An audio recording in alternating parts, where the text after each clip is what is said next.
Praise the Lord. ஆண்டவராகிய இயேசு கிறிஸ்து நாமத்திலே உங்களை வாழ்த்துகிறேன். ஏசாயா 9:2 இருளின் திசையிலே வாழுகிறவர்கள் மேல் வெளிச்சம் உதித்தது. மரண இருளிலே நடக்கிற மேலே அந்த ஒளி உதித்தது. பாருங்க, யோசிச்சு பாருங்க.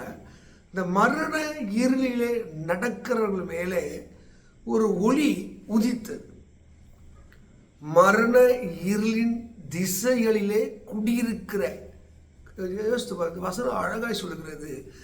இறை நம்பிக்கை இல்லாமல், தேவனுடைய வழிநடத்தல் இல்லாமல் மக்கள் இருளிலே வாழ்ந்த காலத்திலே ஆண்டவருடைய அந்த இரக்கமும் தயவும் மனுஷன் மேல் உண்டாகி இந்த தேவன் மனித அவதாரம் எடுத்து 2000 ஆண்டுக்கு முன்பாக இந்த பூமியில பிறந்து இரட்சகராக விடுதலை அளிக்கிறவராக வெளிப்பட்டார். அங்கே பாருங்க, மரண திசையிலே குடியிருக்கிற அந்த ஜனங்கள் மேலே அந்த ஒளி உதித்ததா. மரண இருளில் நடக்கிறவர்கள், நிறைய பேருக்கு வாழ்வு வழி தெரியல, நித்தியத்திற்கு போகக்கூடிய வழி தெரியல, அவர்கள் எங்க போவது என்று தெரியல. மரண திசை, அவங்க போற திசை மரணத்துக்கு போய் முடிக்கும். அந்த ஜனம், ஐயோ நீங்க போற வழி தப்பான வழி என்று சொல்லி இறைவனாக தேவன் உதித்து அவர் சொல், நானே வழியும் சத்தியமும் ஜீவனமாய் இருக்கிறேன், என்னை இல்லாமல் ஒருவனும் அந்த ஆசீர்வாதத்துக்கு நித்திய ஜீவனுக்கு அவன் நடந்து வர முடியாது என்று வழிகாட்டுகிறவராய் யோவான் 1:9 சொல்ல, உலகத்திலே வந்து எந்த மனிதனையும் பிரகாசிக்கிற ஒளியாக அவர் ஒளியான தேவனாக இந்த பூமியிலே உதித்தார். அதேதான் யோவான் 1:4 சொல்லுது, அந்த இருள் அந்த ஒளியை பற்றுவதில்லை. அவர் மரண இருளின் திசையிலே நடக்கிறவர்கள். இங்க யாத்திராக புத்தகம் 13:21 இஸ்ரவேல் மக்களுக்கு இரவிலை வழிகாட்டுவதற்கு அவர் ஒளியாக, அவங்க எங்கே போகணும்னு தெரியல, எப்படி போகணும்னு தெரியல, அவங்க பயணிக்கிற வழியெல்லாம் தேவனுடைய பாதுகாப்பு அவருக்கு உண்டானது. உங்கள் வாழ்விலே நீங்கள் வெற்றியை பார்க்க வேண்டும், ஜெயத்தை பார்க்க வேண்டும் என்றால் அவர் ஒளியான தேவனை மறந்து விடாதீர்கள். அதே யாத்திராக புத்தகத்தில் 14:20 அந்த எகிப்தியர்களுக்கு அவர் எப்படி இருந்தாரா, தடுக்கலாக இருந்தாராம், இருளா இருந்தாராம். இஸ்ரவேல் மக்களுக்கு ஒளியாக வழிகாட்டவராக இருந்தாராம். இதனுடைய அர்த்தம் என்ன? தேவனை ஒரு மனுஷன் நம்புகிற போது அவன் இருளிலே ஒளியான வழியில் நடக்க விரும்புகிறார். அதனால தான் ஆண்டவருடைய பேரு இரட்சகர் உங்களுக்கு தாவீதின் ஊரிலே பிறந்திருக்கிறார். அருமையானவர்களே, உங்கள் வாழ்வு ஒரு வெற்றியின் வாழ்வு, ஜெயத்தின் வாழ்வாக மாற வேண்டும் என்றால் அந்த ஒளியான தேவனை, சங்கீதம் 34:5 சொல்லுது, அவர்கள் அவரை நோக்கி பார்த்து பிரகாசம் அடைந்தார்கள், அவருடைய முகங்கள் வெட்கப்பட்டு போனதில்லை.